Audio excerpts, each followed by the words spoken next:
Members of Parliament and members of Senate, County Assembly members, dignitaries, ladies and gentlemen. I would like to take this opportunity to first thank you, Your Excellency, for the handshake. I have been a keen supporter of the handshake, and I would like to thank you and the Right Honorable Raila Amolo Odinga for having put all your ambitions, all your pride, all issues of party politics aside, so that you can put the nation first and give us a handshake. We thank you. We thank you for putting Kenya first. We thank you for ensuring that this country now has hope.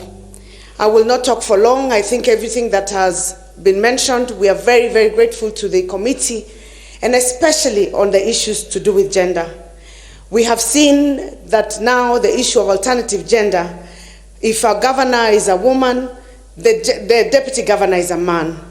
Your Excellency and the team and fellow Kenyans, tunaomba hiyo principle isonge hata upande wa legislature, upande wa bunge. Kama speaker ni mwanamume, deputy speaker awe mwanamke.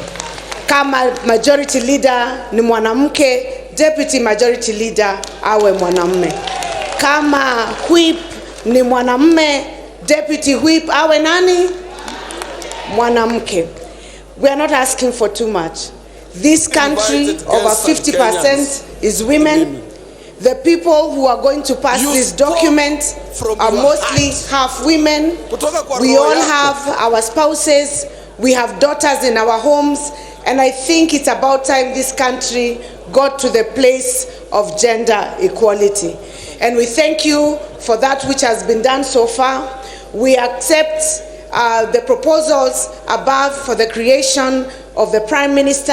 As we continue to deliberate, we also ask at the top leadership that we ensure that we have gender balance amongst the three positions of President, Deputy, and Prime Minister. Asanteni sana.